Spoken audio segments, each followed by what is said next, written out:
The NBA draft for 2020 is in the books. Finally, we had trades happening. We had strange draft picks. It's just standard for an NBA draft. I'm going to talk about it all in today's show. Michael Bolton. Let's get to it. Let's get to it, indeed.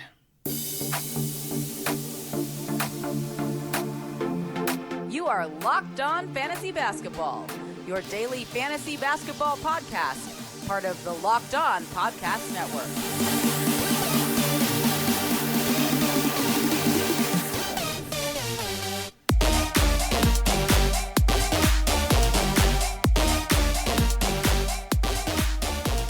Hello and welcome to the Locked On Fantasy Basketball Podcast, brought to you by Basketball Monster. My name is Josh Lloyd and I am the lead fantasy analyst at basketballmonster.com and at Yahoo Sports Australia. And you can find me on Twitter as always at redrock_bball and on Instagram at Locked On Fantasy Basketball. We got a lot to talk about today because 60 picks went down, trades were happening, news was breaking in the NBA as well. I'm going to talk about all 60 picks, a little bit of news on a couple of undrafted guys that have signed just as I've started recording this as well.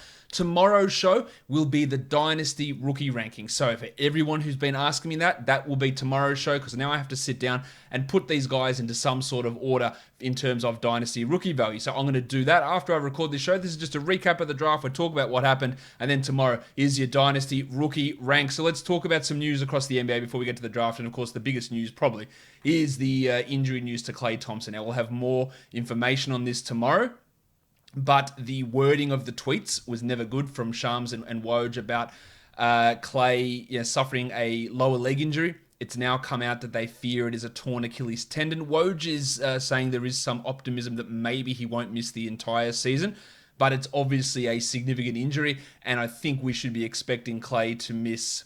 This is a months, not weeks type situation. It will be confirmed by MRI, but everything that seems to be coming out is not great at this point. We hope that it's fine, but for Klay to miss one full season with an ACL and then tear your Achilles on the other leg, that is a real bummer for the NBA, for Warriors fans, for Klay fans, for whoever, for fantasy people. It's a terrible, terrible situation for him because you have to think it's going to be hard for him to come back at that same level, coming off those two absolutely traumatic injuries, the two worst injuries you can have, one on each leg. That is not a good scenario for Klay Thompson, but we'll get a little bit more information on that tomorrow.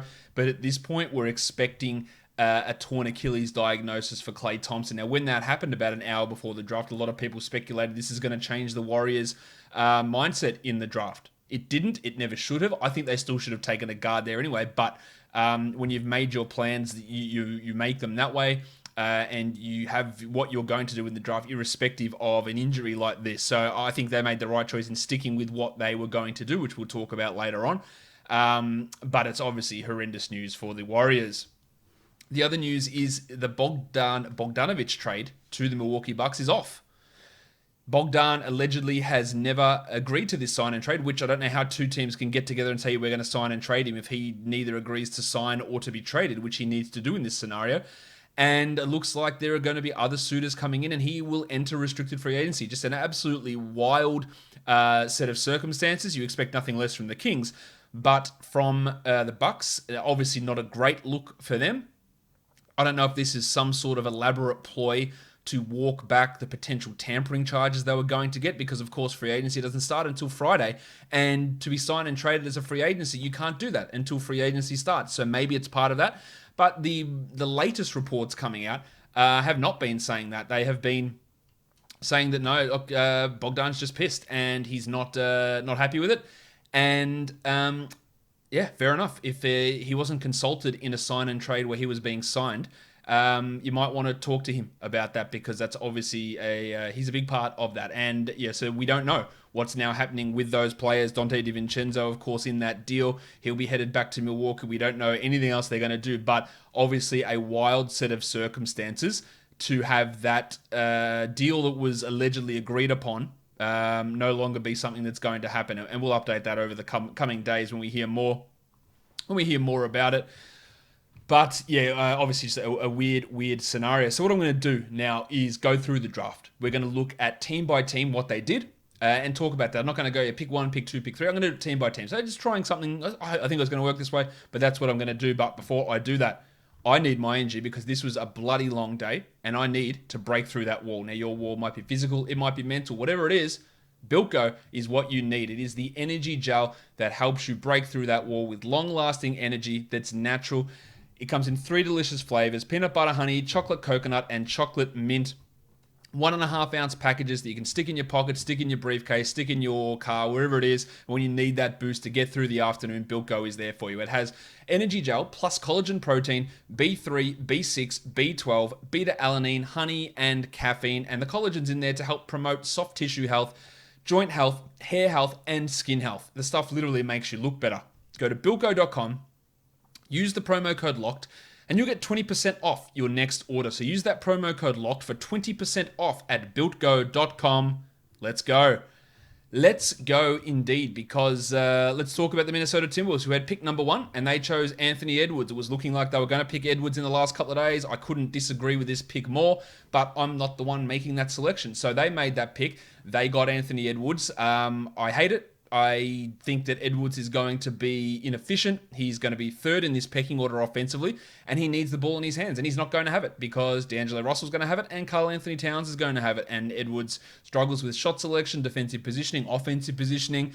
I don't know if they're going to bring back Malik Beasley now. I don't know what's happening with Josh Okogie and Jarrett Culver. There's a bit of a smash there on the wings. Yes, there's still a 3 position that's open, and Okogie and Culver will probably play there, but I don't know what this means for Beasley. It obviously means his opportunities are going to be significantly lower with Edwards around, but I would be, at this point, pretty stunned if Edwards would be a top 100 fantasy player for this coming season. They also made quite a few trades. They bring Ricky Rubio back, the ravishing one. I don't know how the hell he fits on this team as well. Is he just playing a backup point guard role to D'Angelo Russell? I could argue there's a better player than D'Angelo Russell. The vast majority of you listen to this would disagree. I think Rubio's a significantly better player than Russell in terms of contributing to winning basketball. But is he just going to come in and play, 16 minutes as a backup? Now, he loves Minnesota, so he's glad to be back there. He comes across from the Thunder in this deal. Will they play Russell and Rubio together? I think they can. Russell's 6'5". He can play as an off guard. He probably is more of a shooting guard than a point guard, but then does that push Edwards up to the 3? It is a really weird guard scenario. I'd say this has a real risk of pushing Rubio out of standard league consideration, or do they start Rubio, Russell, and Edwards at the 1, 2, and 3, leaving Okogie and Culver to fight for those minutes on the bench, and Beasley, he can just piss off and go somewhere else. So maybe I'm being a bit early on ruling Rubio out, but it doesn't look great. At 23, now they had 17, they traded back up again. They were all over the place. In the end, they end up with 23 and 28 at the end of this first round. Leandro Bolmaro, who is not coming over to the NBA this season, the 6'7" ball-handling wing guard from Barcelona, who's a really, really strong defender and a really horrible shooter. A guy that, it's going to give it a bit of time for him to come over, because we don't know if it'll be this year, it won't be this season. We don't know if it'll be 2 seasons away.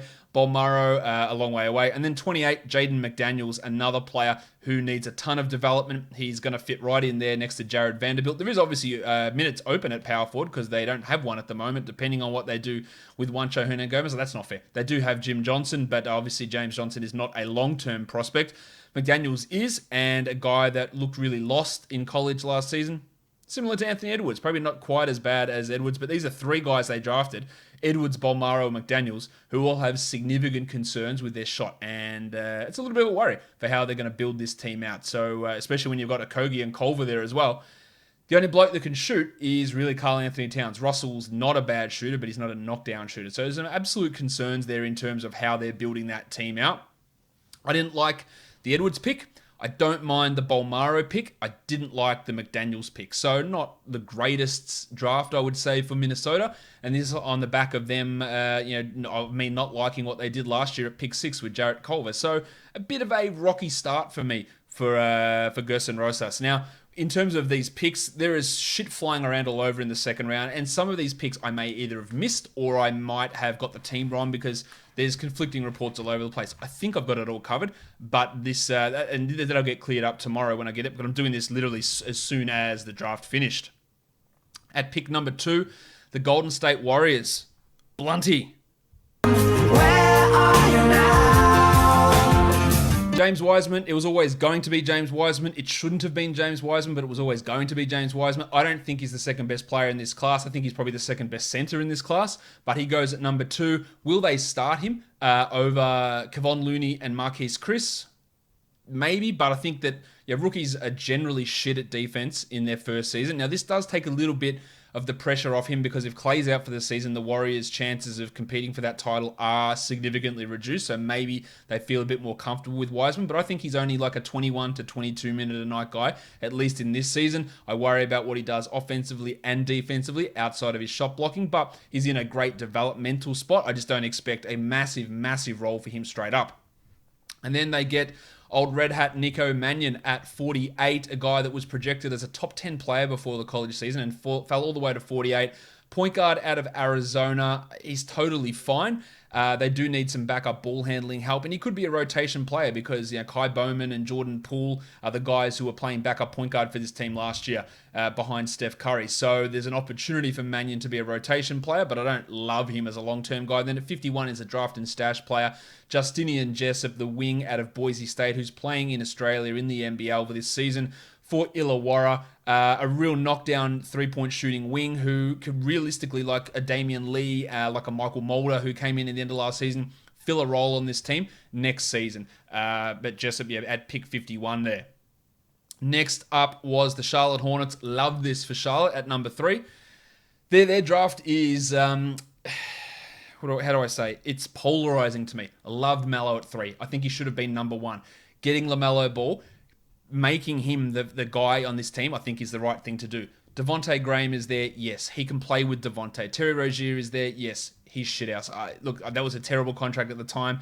He's better suited to being a sixth man anyway. Melo's going to come in. He's going to play 27 minutes, probably straight away, push to 30 later on. He's going to have some rough shooting numbers, but he's going to pass. He's going to get usage. And I think he's going to generate steals as well. So I do like LaMelo there. He should get significant minutes pretty much straight away.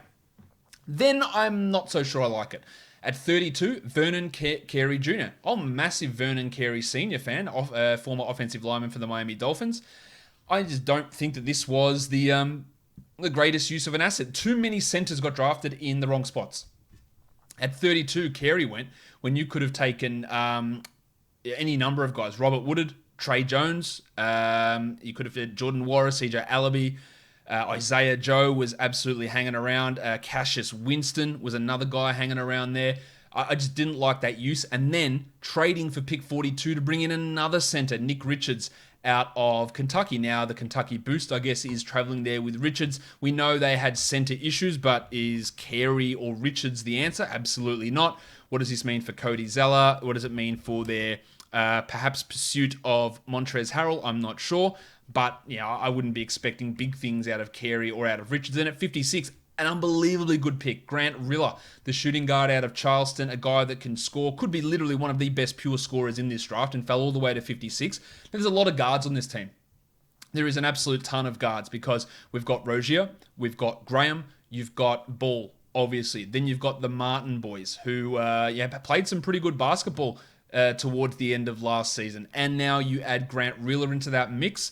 Malik Monk is still there. So there's just a lot of guys in that rotation. So Riller probably doesn't get many rotation minutes this season, but he could easily be better than Martin, Monk.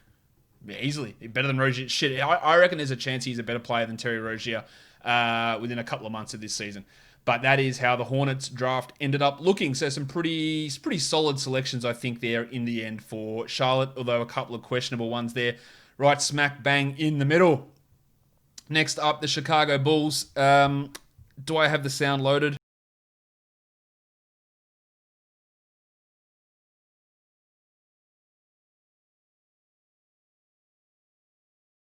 I'm no longer a Bulls fan. Garpax is no longer in charge for Chicago.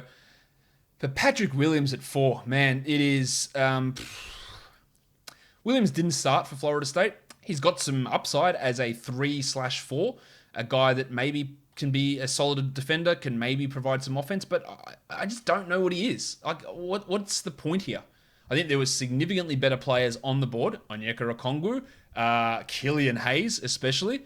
Williams at 4 feels like a massive reach to me. I don't know what Karnisovas is thinking here. I could be wrong on this one. I just don't see it for Williams. I think there's some defensive mobility issues for him. Offensive creation and shooting issues for him as well. The defensive stats are okay. It's not a disaster of a pick. I just don't think it's a good use of pick 4. Then at 44, Marko Simonovic, a big man, Serbian, I believe he is. I apologize if he's not. I probably should just check that because I don't have that off the top of my head. A 6'4" guy that's, I think, going to stay over he's Montenegrin, my mistake, going to stay over in Europe for this season. Big man, 6'11", power forward, decent passer. Not going to be an impact guy, obviously, this season. And the Bulls also, as an undrafted, one of the undrafted ones that I've seen come in so far is Devin Dotson from Kansas. I really like that from the Bulls to bring Devin Dotson in, but not a big fan of these other two selections that they did make. At 5, the Cavs had one pick. They didn't screw it up, so that's a massive win. Isaac Okoro fits a need. They don't really have a small forward on this team. They don't really have anyone that plays defense, and he is both of those things. Now, offensively, I don't really know how he's going to go. There's a legitimate chance that he could end up being the best passer on this team, and that is damning with the faintest of faint praise. The praise I'm damning him with is like two feathers tickling your nostrils. That is how faint this praise is, but it's a chance. He can't shoot. He can finish. He's going to get opportunities here for Cleveland, no doubt about that. I'm not sure that's the direction I would have gone, but I don't think it's a terrible pick. I'm sort of all over the place with Okoro in terms of my analysis of him, and there's a chance he's not even a top 10 player in this draft when we look back in a few years' time. At 6, the Hawks. Now, the Hawks absolutely must have looked at this as best player available because they have the Baptist John Collins. They have Clint Capella, and they went with Onyeka Okongwu. Now, I had Okongwu as the third player on my board, so I understand them going for best player available. There's also whispers that they could be in the market for the Italian cock, Danilo Gallinari, if I can find the button. Hands off my cock! Or Gordon Hayward from the Celtics. Now, Gordon Hayward in the Celtics sign and trade, sending out Clint Capella, possible. Okongwu is just a really, really solid player. He's not a massive, high-level All-NBA type guy, but a switchable defender who I think can become a decent shooter, and I think he's got some passing chops there as well. The value at 6 there is really strong, even if the fit isn't fantastic for Atlanta at this point. And then at 50, they chose LSU point guard Skylar Mays, an older player. I think he's 24, but a guy that absolutely could. If they don't sign the guy that they're expected to sign, and that's Rajon Rondo in free agency, Mays could come in and be a rotation, a third point guard, a backup point guard, and do it at an okay-ish level. So I think at 50, it's actually not a bad selection. All right, let's talk about this team that I think we've got almost the most to say, because Detroit went ham, really. They were just trading shit all over the place. They ended up with pick 16 and Trevor Ariza because the Houston owner is absolutely the worst. Tua Fertitta, the worst owner in the NBA, hands down, just saving money all over the place. And then, in some sort of, how do you say it? I don't know what the right word to say is, Fertitta buying the potential 60th pick in next year's draft for $4.6 million. It is the shadiest accounting I've ever seen. And no wonder his businesses are in a little bit of trouble, because that is not what that pick is worth, but that is him getting himself and saving money by doing that and dumping Trevor Ariza on the Pistons for a future first rounder, which is protected 1 through 16 for 3 years, and then it turns into 2 seconds after 2 or 3 years after that.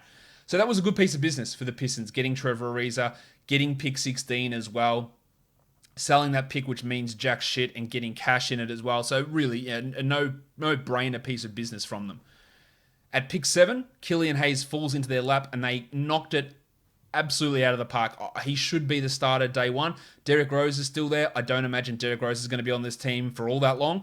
Hayes should be a guy that they build around. A 6'5" point guard. Yes, he only goes one way. I think he can shoot, he can pass, he can defend. I think the athleticism concerns aren't anywhere near as big as what people make them out to be. I'm really in on this pick. I think it is an absolute massive home run pick, and I hoped that they would do this, and they did it, and it's fantastic. And then I don't know what the hell happened, because at 16 they chose Isaiah Stewart. It is a horrible use of resources to pick Isaiah Stewart. What are we doing with an undersized center who can't shoot or pass? Like, there is no point for Isaiah Stewart at 16. You got this pick here, and then what they also did is traded away the Duck, Luke Kennard, to get pick 19. You traded away to get. I just don't understand what you're doing. Why did we take Isaiah Stewart at 16? What was the point of it? Just take Saddiq Bey at 16 and keep Luke Kennard. It's clearly the better move, in my opinion. But what are you actually doing here, Detroit? Great from you, Troy Weaver, for Killian Hayes. Love it. Isaiah Stewart, getting the pick, unbelievable. Trading away Luke Kennard and taking Isaiah Stewart, horrible. I just can't see it with Isaiah Stewart. If you want to take a center, take Xavier Tillman much later on. He went late. He went 35. You could have got him at another spot. You love trading picks around. 19 for Sadiq Bey. It's fine. I think Sadiq Bey's okay. I don't think he's an absolute home run guy, but a lot of people predicted him in the lottery and he fell, and I think that's fair enough. Tyrese Maxey was on the board at that point. You could have gone with him, and I would have gone with him at that stage, but I don't think Bey's a terrible one. I just don't think that what he showed at Villanova is going to translate to the NBA, but as a 3 and they need him, fine. And then at 38, Saben Lee, a point guard from Vanderbilt. Athletic guy. He's signing to a 2-way. That's fine. But I'm not really sure, is he an NBA player? Probably not. So I'm not really sure of the use of a 2-way guy at pick 38. Getting Ariza in, fine. Rodney Magruder came in that deal for Luke Kennard. That means absolutely nothing. And they also traded for Tony Bradley. I would imagine that getting Tony Bradley in, drafting Isaiah Stewart means that they don't think that Christian Wood is coming back. So I think the crucifix might be moving somewhere else at this point. I don't know that for sure, but that's what it feels like. So Tony Bradley comes in, Rodney Magruder comes in, Trevor Ariza comes in with Hayes, Stewart, Bey, and Saben Lee. So really some interesting selections here. Now, I'm just going to double check something here because the Tony Bradley one, did I get this wrong? Maybe I did. Let me have a look. No, I was right because the trade was pick 38 and Tony Bradley. So that's where they got Saben Lee and... did they trade 38 for Tony Bradley? No, it was 38 and Bradley for some future considerations from the Jazz. So a big overhaul to this roster, and I'm pretty sure they're not done yet, but some questionable moves, I would say there, despite me absolutely loving that pick number 7 of Killian Hayes for the Pistons. Next up is the Knicks.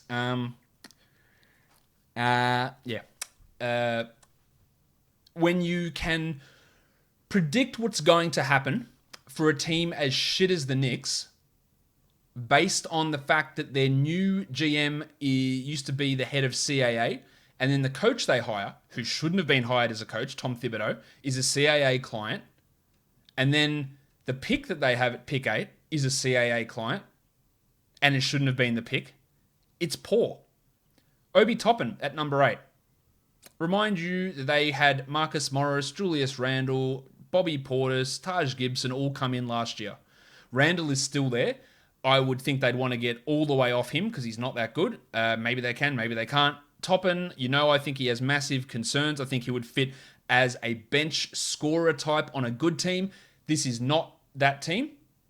So Obi Toppin at number 8, I just think, again, is a poor use of resources. You could have taken Denny Avdia, and I'm not the biggest Avdia fan. You could have taken Devin Vassell, which would have been a massive, massive home run hit. You should have 100% taken Kyra Lewis there at pick 8, but no, they chose Obi Toppin. Obi Toppin. I could not hate the pick more. I think it is, I don't know. I don't know how even to... I don't even know how to say it. Maybe he's going to prove me wrong. And a lot of you will tell me that he is going to prove me wrong. I just don't see it. And I think at pick 8, it's a bad pick. I think he's a fine bloke. I just, at the age of Jason Tatum, that he currently is, can't defend. I worry actually about if he's going to be as impactful offensively as he was in college. I just think it's a waste. And then at 25, they were wheeling and dealing. What they did in the morning, they traded up from 27 and 38, I think it was, to get to pick 23 from Utah. That's at pick 38 that ended up in Detroit, because they were looking to package picks up to get Obi Toppin, and then he fell right into their lap. Like, what are you making these trades 12 hours in advance for and then not using it? And then, so they didn't have 23, so they traded back from 23, which I think was a good deal for them to do that with Minnesota and get 25 and 33. And then at 25, they take Emmanuel Quickley. What are we doing here? I think Quickley is interesting in I'm picking him at pick number 50, but at 25, you still don't have a point guard on this team. Quickley is a point guard, theoretically, a point guard that averaged 1.9 assists at Kentucky. Yes, it's Kentucky, but that's not a point guard. He shot really well, 43% from 3, and that's the encouraging thing. But pick 25 from Emmanuel Quickley, I just hate it. So I'm sorry, Knicks. I hate it. I just hate these picks, and it's not me bashing on the Knicks. I just think it's stupid. I think it's just a poor use of assets. At number 9, the Washington Wizards select Deni Avdija out of Israel. Totally fine. I just think it's okay. Like, he's a shit shooter. Maybe it improves, but I don't know. He's an okay defender. He's an okay passer. He's a pretty good cutter. The Wizards need a 3/4. He's probably going to be better than Rui Hachimura. Whether they believe that or not, I don't know, but I think he's going to be a better player than Rui. Can he play alongside him? Probably. Should he? Probably not, given the lack of shooting between those two. But he's totally fine. He'll be in the rotation from day one. It's not a bad pick from the Wizards. It's not a home run pick by any means. Again, other players are on the board that they could have taken in that spot. Devin Vassell, absolutely standing out as an option. But they didn't. And they did make some other picks later on, traded them away. But the one they ended up with is one that I love at pick 53, Cassius Winston. I think he should have been a first-round pick. If the Knicks want to take a point guard who's an excellent shooter at pick 25, here's your guy, Cassius Winston. And the fact that he went 28 picks later than Emmanuel Quickley is ridiculous. And I know he's older, but he's a 40% three-point shooter through every year of college. Bit small, but love the pick. Ish Smith and Shabazz Napier were running point for the Wizards last year. Now, John Wall is back. Maybe Winston doesn't play a huge amount, but he can come in at pick 53. And if he's a rotation player straight away, I am not going to be surprised. I think it's an absolutely great piece of business to get him at that selection. Just having a look to see if any other news on undrafted guys has come in for these teams that I've talked about. Well, let's have a look here. Yeah, Charlotte has signed Nate Darling of UAB. So that's one of those deals that has come in. And I said Devon Dotson already went to the Bulls. Oh, Lamar Stevens of Penn State signed a two-way with the Cavs. And Ashton Hagans signed a two-way with the Timberwolves. So a couple of other guys coming in there. But back to the Wizards. Okay pick for pick 9 at Avdija. 53 for Winston. Yeah, pretty good. Pretty good, really good. The Phoenix Suns at pick number 10 select Jalen Smith. Now, the piece on Jalen Smith, I think he's a good player. Like, I think he's got real good upside. Shot blocking, 3-point shooting, big man. But you got a center. You've got DeAndre Ayton. Do they think that you're playing him alongside Ayton? That doesn't feel great. Again, options absolutely out the wazoo here. Pick Kyra Lewis pick him there. Make him your backup to Chris Paul. Chris Paul is old as shit.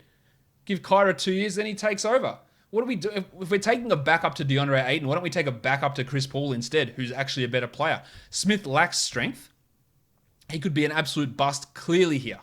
I just think, again, it's a poor use of assets to select Jalen Smith at pick number 10 if you're Phoenix. It just doesn't make any sense to me. The San Antonio Spurs. Actually love it. 11, Devin Vassell. I think he could have gone at number 4 easily. Love him at number 11. He's a good shooter. He's a very good defender. They need someone who can play up at the 3 alongside these guys that can't shoot, like DeRozan, Derek White, DeJounte Murray, although White's shooting in the bubble was fantastic. Aldridge, they can't shoot. Vassell can. Put him out there. He doesn't need to do... He can do a little bit of creation for himself. He's a good defender. I love this pick. Now, we don't know... The Spurs don't use rookies very much, so his role's going to be pretty limited. I think he already automatically comes in as better than Lonnie Walker. I don't really have too many concerns about saying that.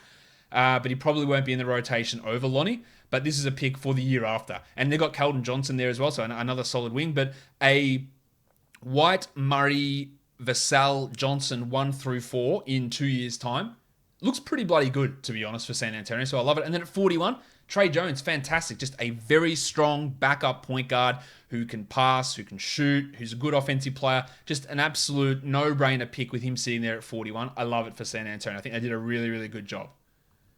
Now, the Sacramento Kings, your automatic reaction is, they screwed it up. They're shithouse. I like it to a degree. 12 for Tyrese Halliburton. I think it's an unbelievably good fit. Halliburton is not a point guard. He is a 6'5", ball-handly sort of connecting piece guard. You've got a point guard in De'Aaron Fox. You're probably going to lose Bogdan Bogdanovic. Halliburton can play Bogdan Bogdanovic's role. He plays off-ball. He can be the secondary creator. He doesn't have to be tasked to be your primary defensive player as well. Fox can probably do that. Or Corey Joseph comes in. He basically just takes the Corey Joseph role. I love this fit. This is exactly the pick that I had for Halliburton in my last mock yesterday. I love the fit. People saying, oh my God, I can't believe how far he slid. This is exactly where he should have gone. I love it. At 40, Robert Woodard of Mississippi State, a 3-point shooting wing. They have almost 0 threes on this team. In fact, they have 0 threes on this team. So Woodard could actually be a rotation guy straight away as a solid shooter and a good athlete. No-brainer pick. And then at 43, Jamias Ramsey, who I'm not convinced is actually an NBA rotation player, but somehow shot well at Texas Tech last year despite being a horrible free throw shooter. And I don't project him to be a great NBA shooter. And he's a terrible defender, and he's not a passer, but I don't mind taking the flyer at 43. I just don't think it's the greatest pick. But the first two, love pick 12. Pretty strong for 40, and 43 is not bad for Jamias Ramsey, but not great. The Pelicans, they had a lot of picks, and they pissed them all off, basically, apart from 13, where they went absolutely ham, and they chose Kyra Lewis Jr. I had Lewis at 4 on my latest board. Yes, there is Eric Bledsoe, George Hill, Lonzo Ball. They are all point guard or point guard adjacent players. But if we're being honest, Lonzo Ball is a Tyrese Halliburton point guard, probably a secondary sort of guy. Eric Bledsoe, he's not going to be on this team forever. George Hill, he's bloody older than me pretty much, so he's not going to be on this team forever. Lewis can come in, he'll sort of battle Nickeil Alexander-Walker. I think he's a better option than Alexander-Walker, especially as a creator. For others, as a passer, Alexander-Walker's more of a scorer. But I think it's a great selection from the Pelicans, and it's an absolute home run, even if his role will be fairly limited in his first season. But love that for the Pelicans at 13. At 14, the Celtics had 3 first-rounders. They ended up with just 2, and I don't think they did well with them. At number 14, they chose Aaron Nesmith, and I think they bought into it the way they just went, okay, let's sort by 3-point percentage. Shit, 52%, let's pick this bloke. It was 14 games. It's a small sample size. He was a 33% 3-point shooter as a freshman. The fact that he generates like half an assist a game is mind-boggling. I think defensively he struggles. He can't do anything but shoot. But I guess if you're looking at this Celtics team with Walker, Brown, Tatum, Smart, you just want someone, go stand in the corner and hit threes. The actual opposite of what someone like Romeo Langford did, who was in the same spot last year. But is Nesmith actually a good shooter? I think he is. I think he is a good shooter. Is he the best shooter in this class? Probably not, despite that 3-point percentage, which there's no chance of continuing. And then at 26, Peyton Pritchard. Like, Pritchard's fine.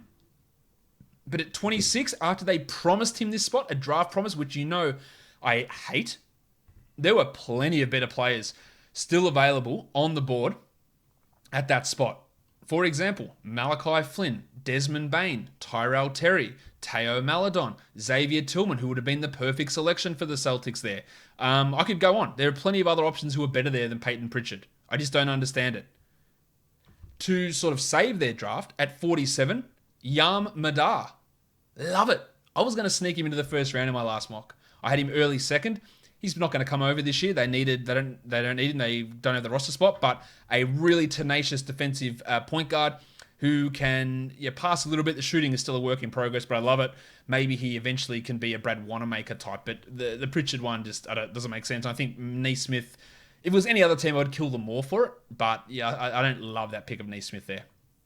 At 15, the Magic choose Cole Anthony. Sure, why not? I think there were better options on the board, but Anthony, I think, will be much better on an NBA team with shooting. Unfortunately, he's going to the Orlando Magic, so he's not going to have that shooting around him, such as basically North Carolina again.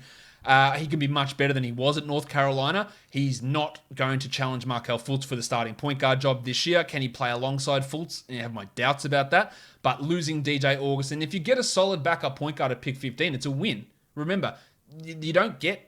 I know Kawhi Leonard and Yanni were both picked at pick 15. That is not what you expect from any of these picks outside the top 7 or 8. If you get a solid rotation player, you're doing pretty well. And I think it's not a bad selection for the Magic at number 15.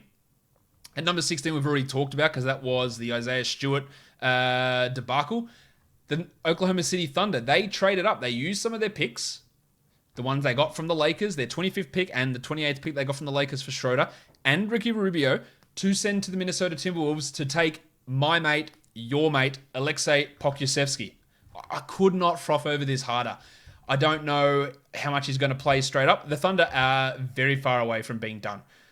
Steven Adams out of there? Maybe. We'll see. Darius Bazley probably will be their starting 4, but Pokusevski could realistically be in the rotation this year. He is a 7-foot point guard who is audacious in his shot attempts and pass attempts, and he's a rim protector. He's just weak as piss, but I love this pick.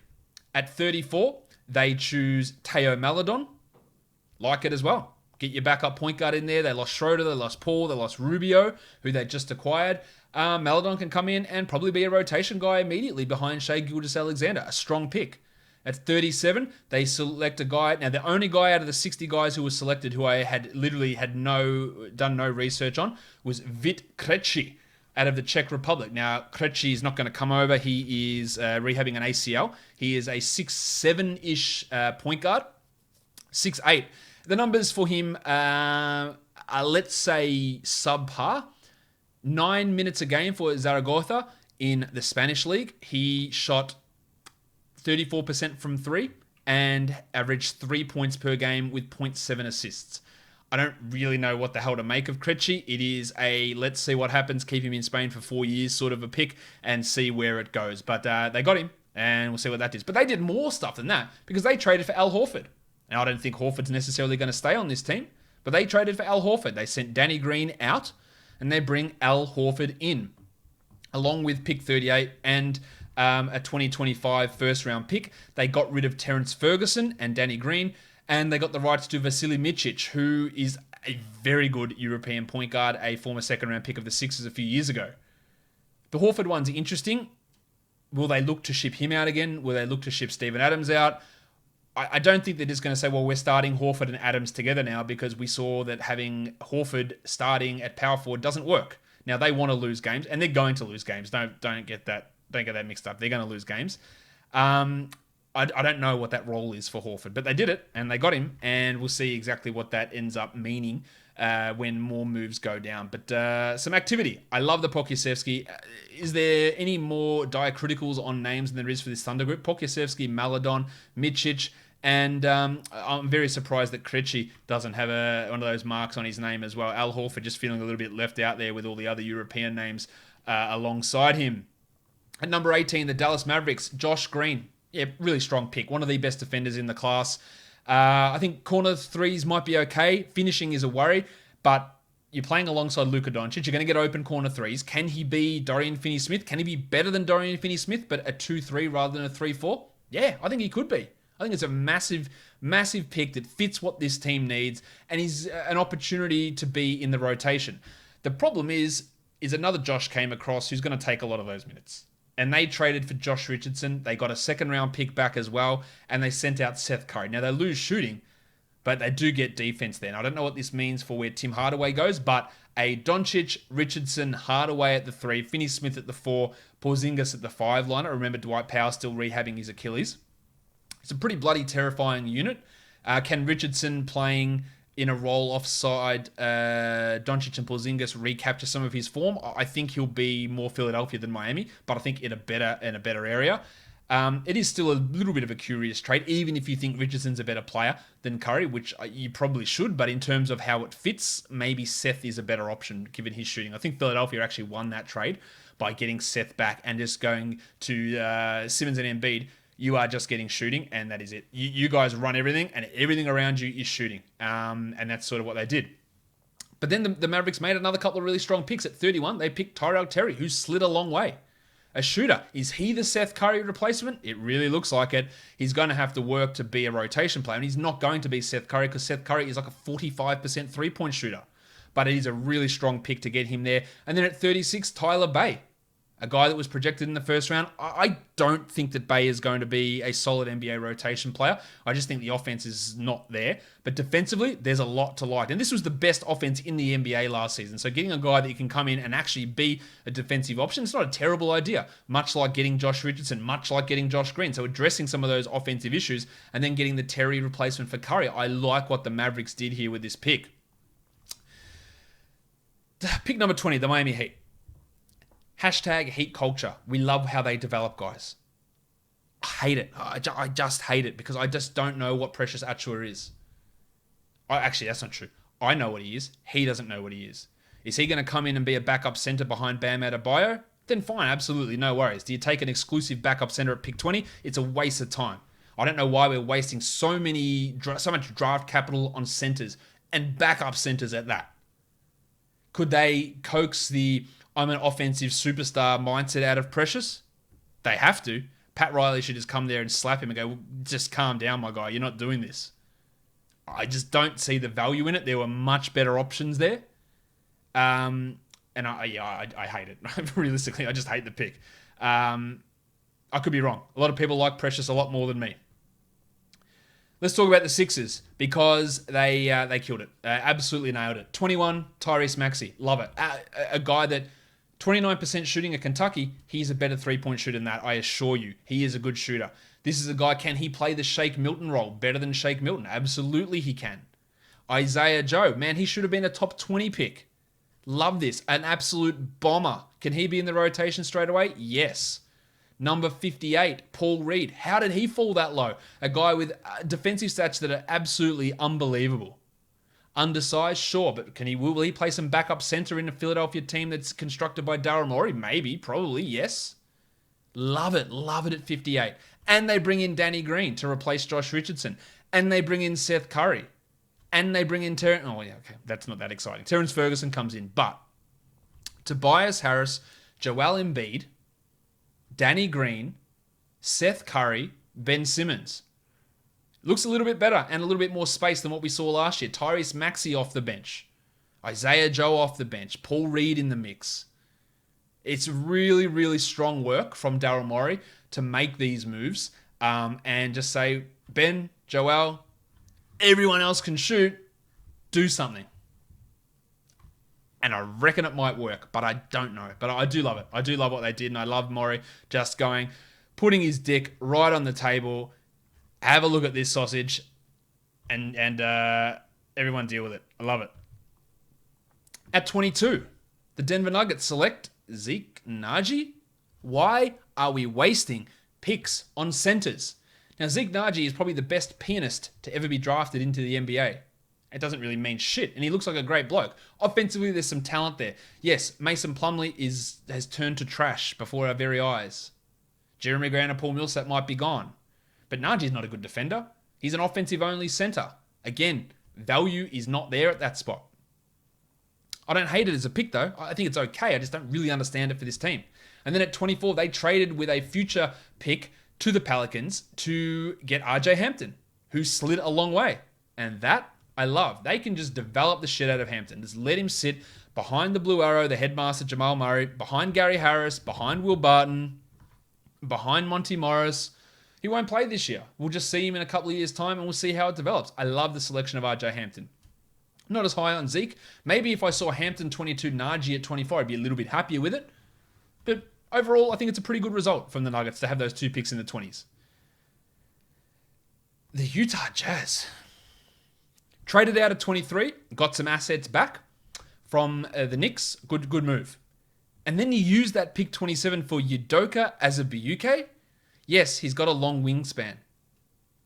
He is a absolute chunky boy who is like a 40% three-point shooter who's going to get hacked his ass off the court. Stop wasting picks on centers. There is no excuse for it. They traded Tony Bradley and pick 38 to get off Tony Bradley because they brought Azubuike in. But explain that one to me. There's just no justification for it for me. Are they trading away Rudy Gobert now because he's going to get expensive and they're going to rely on Azubuike to be their starting center? Maybe I'm wrong. They picked Rudy Gobert in this area and look how good that turned out for them. I just don't see it for Azubuike. And then at 39, they selected Elijah Hughes. Wing out of Syracuse. Yeah, get some shooting. I'm not sure that was the best use of a pick at that area, which again, they traded for to get from the Pelicans. Robert Woodard was right there. That would have worked pretty nicely. Jordan Nwora, CJ Allaby, Nico Mannion, Isaiah friggin' Joe, Grant Riller. Any of those guys are available. I just don't think that it was the best use of pick 39. The Raptors killed it. Pick 29, Malachi Flynn. If Fred VanVleet leaves, here's your replacement.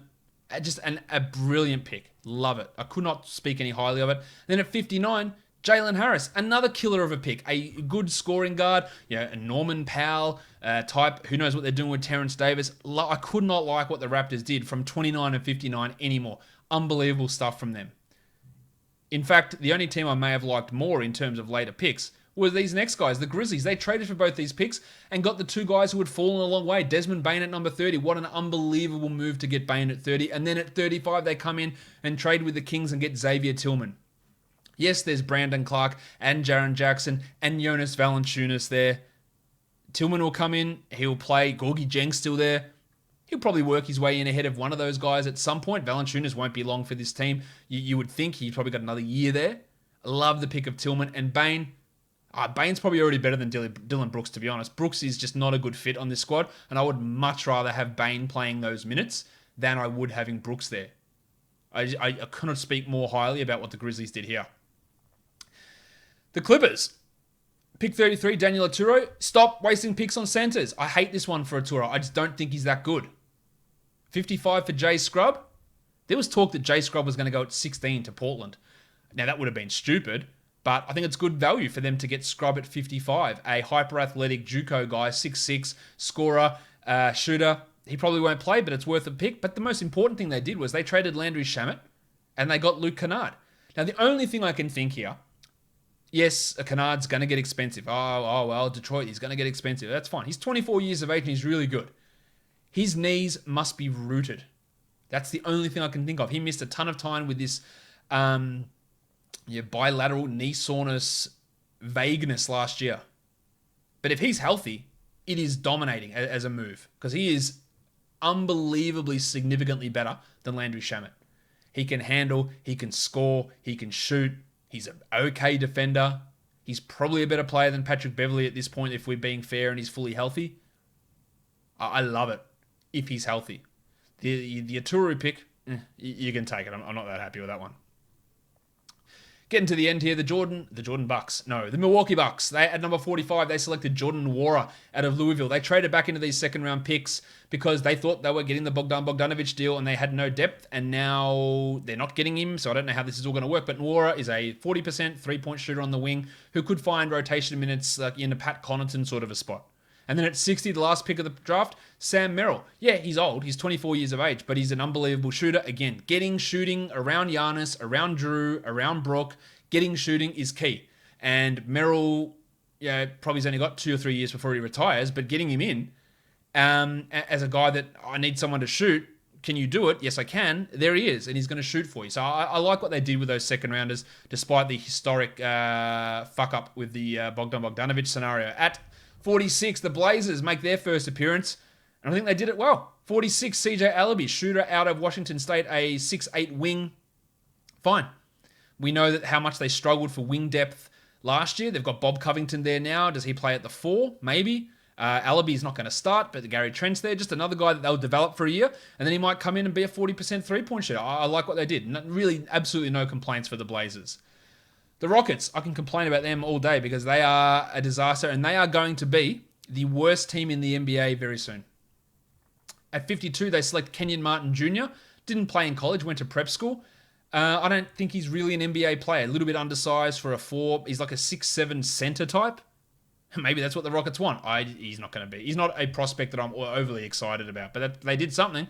And then the Pacers, they had pick at 54, and they screwed it up as well. 6'6 Cassius Stanley out of Duke. There were other options available to them at that spot, like Grant Riller. Stanley is a wing who's athletic, who can't really shoot, can't really pass, can't really defend. And I just don't really see the point of the pick, and he's not going to be an impact guy. And then the last team we look at here is the Nets at 57. They selected Reggie Perry, center. He won't be any sort of impact guy, but they did bring in Landry Shamet, and they got him for the price of pick 19, which I think is a massive, massive deal. I don't think Shamet is overrated as a player, but as a spot-up shooter, if Joe Harris is there, if Joe Harris isn't, but off Kyrie, off KD, off James Harden, Shamet comes in, plays 20 minutes, bangs in 2.5 threes. Absolutely. He is a role player who is fantastic on a very good team. Don't overtask him, and you'll be fine. Landry Shamet for pick 19, an absolute steal of a win for your Brooklyn Nets. Only one team didn't make a selection, and that was the Lakers.